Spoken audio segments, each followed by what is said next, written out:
नमस्कार दोस्तों, मैं कृष्ण गोदारा आपका एक बार रियल स्टडी में फिर स्वागत करता हूं। और आज हम अपनी जो पर्यावरण या परिस्थिति की क्लास स्टार्ट की थी उसका पार्ट नंबर 6 लेके आए हूं।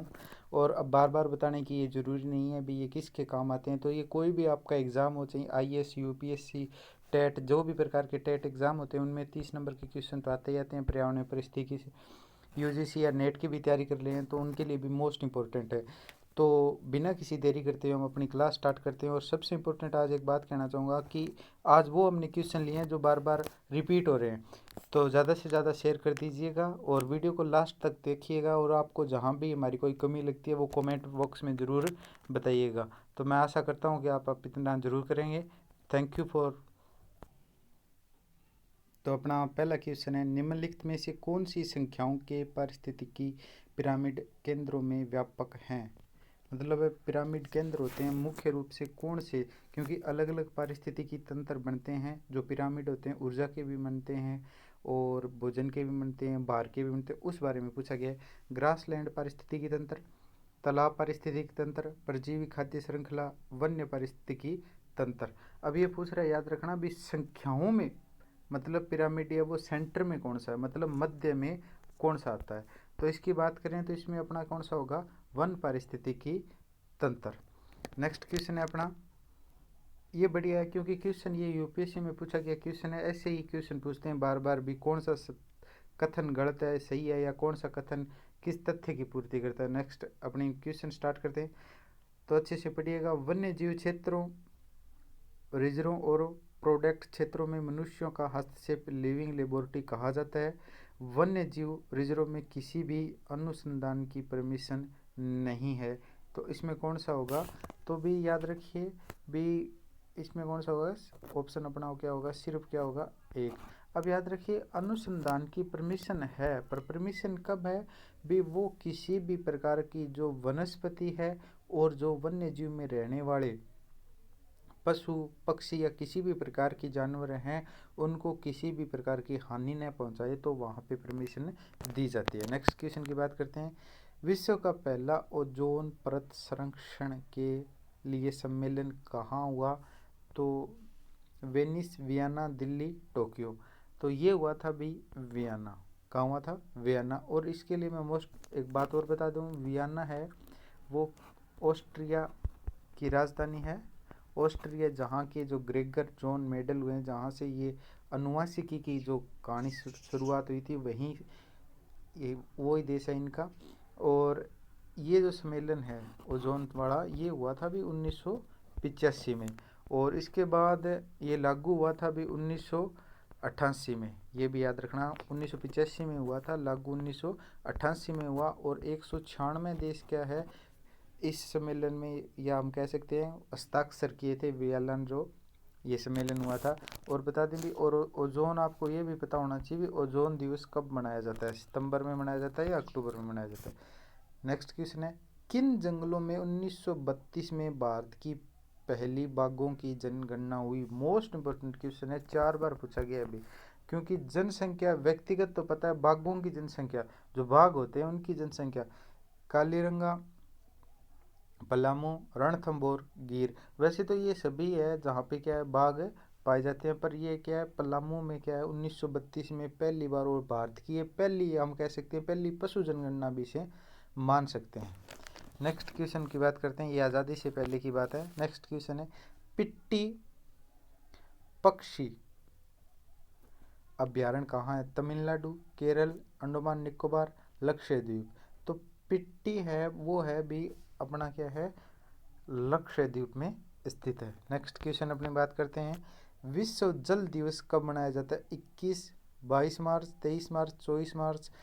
एक याद रखना भी, जो भी आप अगर आप टेट की तैयारी कर रहे हैं, टेट की तैयारी कर रहे हैं या LDC राजस्थान की पटवारी इनकी तैयारी कर रहे हैं, तो वहाँ पे अब आजकल करंट में जो मुद्दे छाते हैं वो किसी ना किसी दिवस से संबंधित होते हैं या उनके नाम पे कोई दिवस घोषित कर दिए जाते हैं। तो ये भी आना चाहिए। और पीछे राजस्थान पुलिस में पूछा गया था भी चिड़िया दिवस कब मनाया जाता है। वो मनाया जाता है भी 25 मार्च, याद रखना। और ये मनाया जाता है भी जल दिवस होता है वो मनाया जाता है 22 मार्च।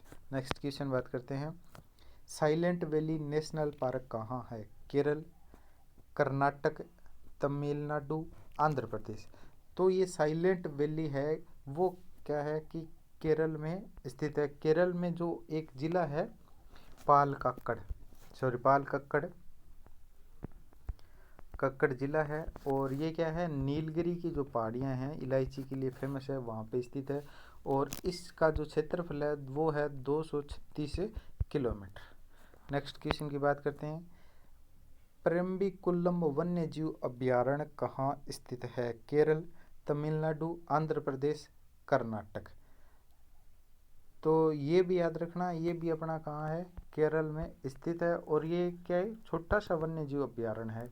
इसका क्षेत्रफल सिर्फ 89 वर्ग किलोमीटर है। नेक्स्ट क्वेश्चन की बात करते हैं। नेक्स्ट क्वेश्चन है अपना, ये अच्छे से पढ़िएगा। IUCN द्वारा जारी खतरे में प्रजातियों में निम्नलिखित लिस्ट पर ध्यान दो। VUENCREW इनमें से खतरे के बढ़ते क्रम को प्रजातियों पर किस प्रकार होगा? पहले इनका हमें फुल फॉर्म पता होने चाहिए। तो VU का होता है, एक मिनट, VU का होता है वी वोलेनेंड्रोबी, यानी चपेट में, इसका अर्थ होता है चपेट में। और दूसरा होता है EN का अर्थ होता है EN एंडाग्रेड यानी खतरे में, इसका अर्थ होता है खतरे में। और CR का होता है क्रिटिकली एंडरम यानी गंभीर खतरा।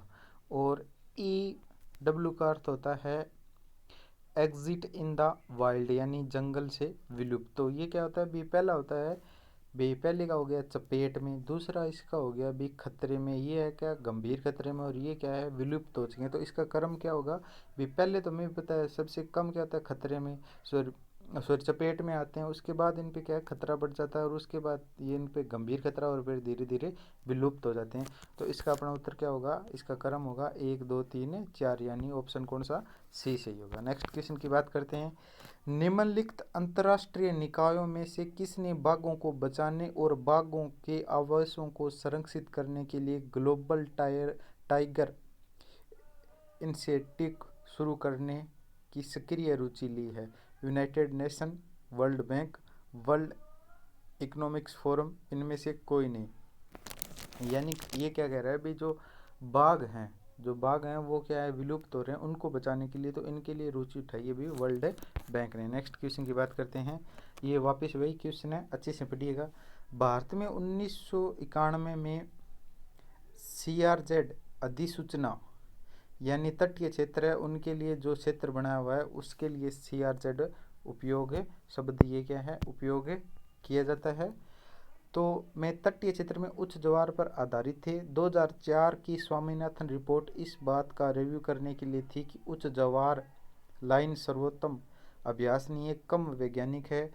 CRZ अधिसूचना 2011 HTL की बजाय तटस्थ किनारों पर निर्भर रेखा की सीमा तय की गई है।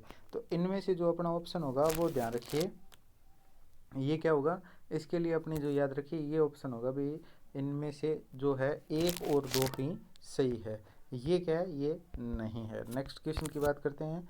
अब अपना B से ये भी याद रखिए। नेक्स्ट क्वेश्चन है, भारत का पहला समुद्री जैव विविधता के लिए राष्ट्रीय केंद्र कहाँ स्थित है? मतलब जो जैव विविधता के लिए समुद्र में बनाया गया यानी पानी के अंदर बनाया गया जैव विविधता केंद्र है, वो कहाँ स्थित है? जामनगर, नई दिल्ली, मुंबई, गांधीनगर।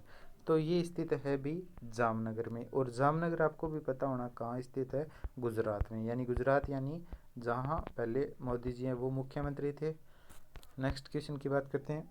जेट्रोफा कर्कश कहाँ पाए जाते हैं? यूरोप, उत्तरी अमेरिका, दक्षिणी अफ्रीका, मध्य अमेरिका। तो जेट्रोफा क्या होते हैं ये भी याद रखिए। जेट्रोफा होते हैं वो एक प्रकार के जो हमारे कपास नरमा होता है यानी कपास होती है उसी प्रकार का एक पौधा होता है, और उसके टिंडे लगते हैं। उन टिंडों में 25 से 30% क्या होता है, तेल होता है, और उनका उपयोग हम जैसे डीजल पेट्रोल की तरह कर सकते हैं। तो ये पाए जाते हैं भी सबसे ज़्यादा मध्य अमेरिका में। नेक्स्ट क्वेश्चन की बात करें। नेक्स्ट क्वेश्चन है, महेश रंगराजन समिति ने किस उद्देश्य के लिए वन्य जीव अधिनियम में में सुधार की सिफारिश की थी। एलिफेंट रिजर्व एवं विधायी संरक्षण के लिए राष्ट्रीय हाथी संरक्षण प्राधिकरण स्थापित करने के लिए संशोधन अधिनियम के प्रावधानों के तहत हाथी कॉरिडोर स्थापित करना उपयुक्त सभी।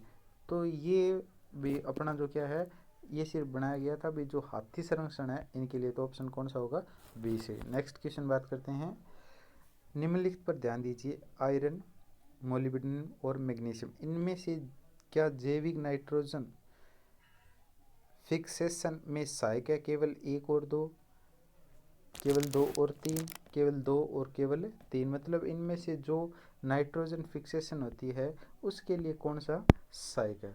तो इसके लिए जो भी अपना जो सहायक है वो क्या है, आयरन और मोलिब्डेनम दोनों ही क्या है, सहायक है। तो अपना ऑप्शन क्या होगा, ए। नेक्स्ट क्वेश्चन की बात करते हैं, निम्नलिखित पर ध्यान दीजिए, ये बढ़िया क्वेश्चन है, ऐसे ही क्वेश्चन पूछे जाते हैं। इनमें से कौन सी धरती पर ओजोन बनाने में सहायक है?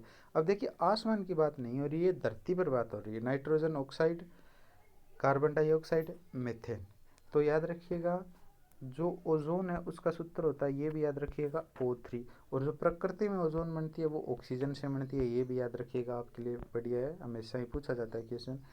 और जो धरती पर जो बनाते हैं उसके लिए क्या है, इसमें जो याद रखिएगा नाइट्रोजन ऑक्साइड और मीथेन, ये दोनों के हैं, इंपॉर्टेंट है इसके लिए बनाने में। नेक्स्ट क्वेश्चन है, ऑर्गन पृथ्वी पर पाई जाने वाली तीसरी सबसे बड़ी गैस है, यह किस समस्थानिक के विघटन से बनता है? यानी समस्थानिक क्या होते हैं ये भी याद रखिए, एक समबारिक होते हैं और एक होते हैं समस्थानिक। यानी समबारिक होते हैं वो तो क्या है, उनका जो परमाणु भार है वो से वो मतलब उतना कि उतना होता है। और समस्थानिक होते हैं भी जो एक तत्व है उसके अन्य रूप होते हैं, जैसे हाइड्रोजन के 3 होते हैं, ऐसे ही वो क्या होते हैं, समस्थानिक। तो ये क्या होता है, K40। नेक्स्ट क्वेश्चन की बात करते हैं, किस प्रदेश में विश्व धरोहर में शामिल टाइगर रिजर्व है? असम, हिमाचल प्रदेश, उत्तराखंड, उत्तर प्रदेश।